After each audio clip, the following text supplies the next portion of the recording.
Welcome to day 113 of our one-year Bible reading plan. Today we'll read 2 Kings chapters 14 through 16. Before you begin, remember that it helps to establish a daily reading time. Begin with a short prayer, asking the Holy Spirit for wisdom and understanding. Always read for understanding and to hear from God, not just to finish today's reading. Please like, subscribe, and share this video to bless someone else. Now let's begin. 2 Kings chapter 14, verse 1. In the second year of Jehoash son of Jehoahaz king of Israel, Amaziah son of Joash king of Judah began to reign. He was 25 years old when he became king, and he reigned in Jerusalem 29 years. His mother's name was Jehoadan. She was from Jerusalem. He did what was right in the eyes of the Lord, but not as his father David had done. In everything he followed the example of his father Joash. The high places, however, were not removed. The people continued to offer sacrifices and burn incense there. After the kingdom was firmly in his grasp, he executed the officials who had murdered his father the king. Yet he did not put the children of the assassins to death, in accordance with what is written in the book of the law of Moses, where the Lord commanded, "Parents are not to be put to death for their children, nor children put to death for their parents. Each will die for their own sin." He was the one who defeated 10,000 Edomites in the Valley of Salt and captured Selah in battle, calling it Joktheel, the name it has to this day. Then Amaziah sent messengers to Jehoash, son of Jehoahaz, the son of Jehu, king of Israel, with the challenge, "Come, let us face each other in battle." But Jehoash, king of Israel, replied to Amaziah, king of Judah, "A thistle in Lebanon sent a message to a cedar in Lebanon, 'Give your daughter to my son in marriage.' Then a wild beast in Lebanon came along and trampled the thistle underfoot." Verse 10. "You have indeed defeated Edom, and now you are arrogant. Glory in your victory, but stay at home. Why ask for trouble and cause your own downfall and that of Judah also?" Amaziah, however, would not listen, so Jehoash, king of Israel, attacked. He and Amaziah, king of Judah, faced each other at Beth Shemesh in Judah. Judah was routed by Israel, and every man fled to his home. Jehoash, king of Israel, captured Amaziah, king of Judah, the son of Joash, the son of Ahaziah, at Beth Shemesh.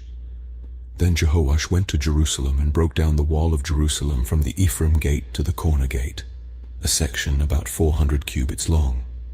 He took all the gold and silver and all the articles found in the temple of the Lord and in the treasuries of the royal palace.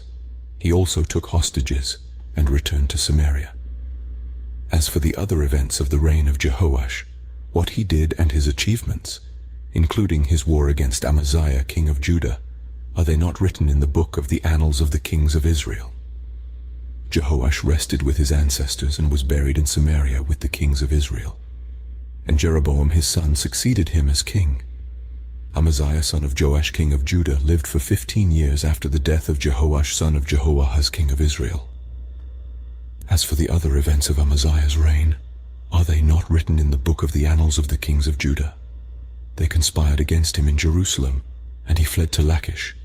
But they sent men after him to Lachish and killed him there. Verse 20. He was brought back by horse and was buried in Jerusalem with his ancestors in the city of David.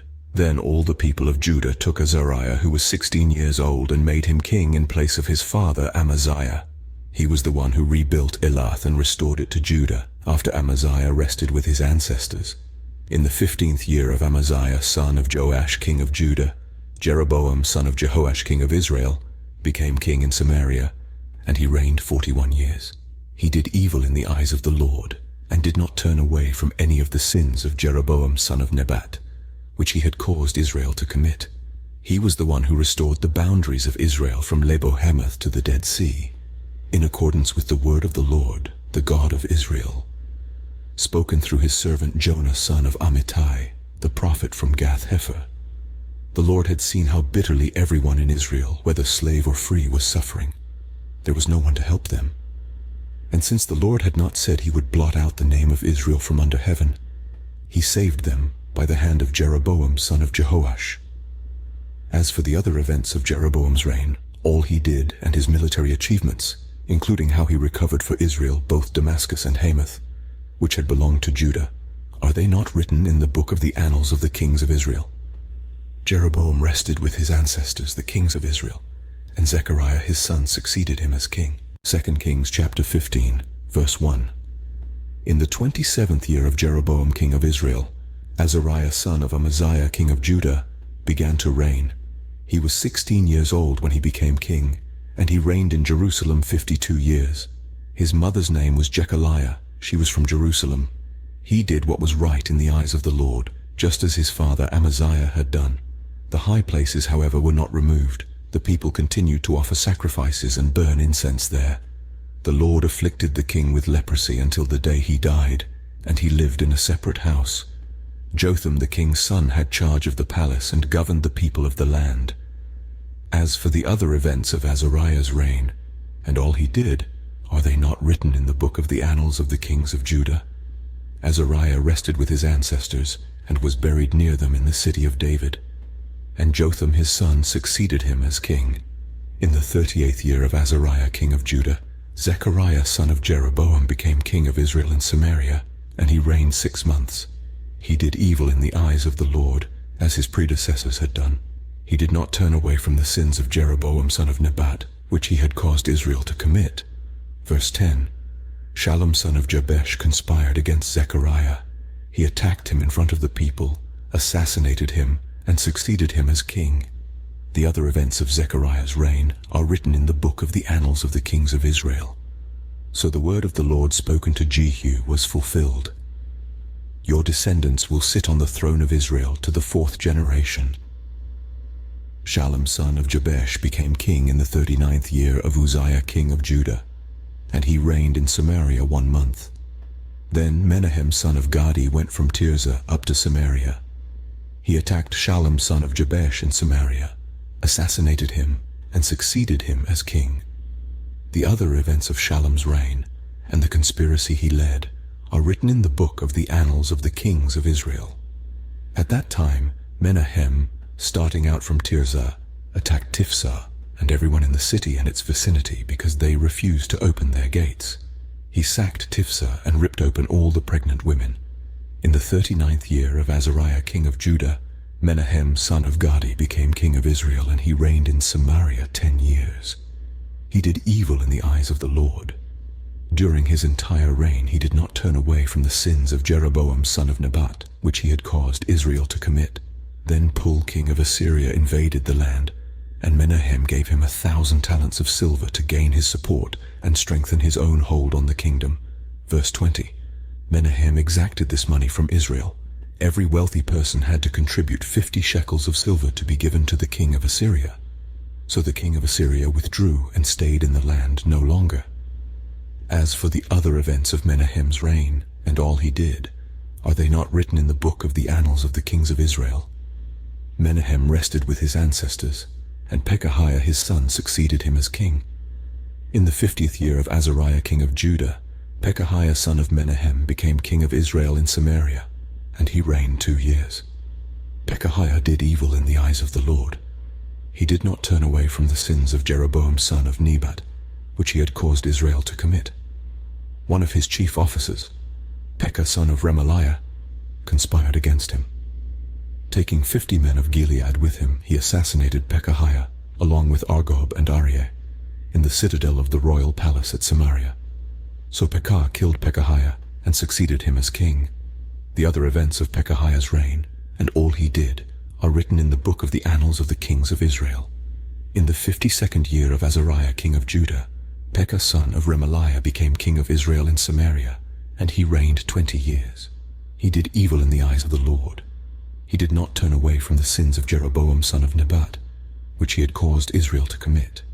In the time of Pekah king of Israel, Tiglath-Pileser king of Assyria came and took Aijon, Abel-Beth-Maachah, Janoah, Kadesh, and Hazor. He took Gilead and Galilee, including all the land of Naphtali, and deported the people to Assyria. Verse 30. Then Hoshea son of Elah conspired against Pekah son of Remaliah. He attacked and assassinated him, and then succeeded him as king in the 20th year of Jotham son of Uzziah. As for the other events of Pekah's reign, and all he did, are they not written in the book of the annals of the kings of Israel? In the 2nd year of Pekah son of Remaliah king of Israel, Jotham son of Uzziah king of Judah began to reign. He was 25 years old when he became king, and he reigned in Jerusalem 16 years. His mother's name was Jerusha, daughter of Zadok. He did what was right in the eyes of the Lord, just as his father Uzziah had done. The high places, however, were not removed. The people continued to offer sacrifices and burn incense there. Jotham rebuilt the upper gate of the temple of the Lord. As for the other events of Jotham's reign, and what he did, are they not written in the book of the annals of the kings of Judah? In those days the Lord began to send Rezin king of Aram and Pekah son of Remaliah against Judah. Jotham rested with his ancestors and was buried with them in the city of David, the city of his father. And Ahaz his son succeeded him as king. 2 Kings chapter 16, verse 1. In the 17th year of Pekah, son of Remaliah, Ahaz son of Jotham king of Judah began to reign. Ahaz was 20 years old when he became king, and he reigned in Jerusalem 16 years. Unlike David his father, he did not do what was right in the eyes of the Lord his God. He followed the ways of the kings of Israel, and even sacrificed his son in the fire, engaging in the detestable practices of the nations the Lord had driven out before the Israelites. He offered sacrifices and burned incense at the high places, on the hilltops and under every spreading tree. Then Rezin king of Aram and Pekah, son of Remaliah king of Israel, marched up to fight against Jerusalem and besieged Ahaz, but they could not overpower him. At that time, Rezin king of Aram recovered Elath for Aram by driving out the people of Judah. Edomites then moved into Elath and have lived there to this day. Ahaz sent messengers to say to Tiglath-Pileser king of Assyria, "I am your servant and vassal. Come up and save me out of the hand of the king of Aram and of the king of Israel, who are attacking me." And Ahaz took the silver and gold found in the temple of the Lord and in the treasuries of the royal palace, and sent it as a gift to the king of Assyria. The king of Assyria complied by attacking Damascus and capturing it. He deported its inhabitants to Kir and put Rezin to death. Verse 10. Then King Ahaz went to Damascus to meet Tiglath-Pileser king of Assyria. He saw an altar in Damascus and sent to Uriah the priest a sketch of the altar with detailed plans for its construction. So Uriah the priest built an altar in accordance with all the plans that King Ahaz had sent from Damascus, and finished it before King Ahaz returned. When the king came back from Damascus and saw the altar, he approached it and presented offerings on it. He offered up his burnt offering and grain offering, poured out his drink offering, and splashed the blood of his fellowship offerings against the altar.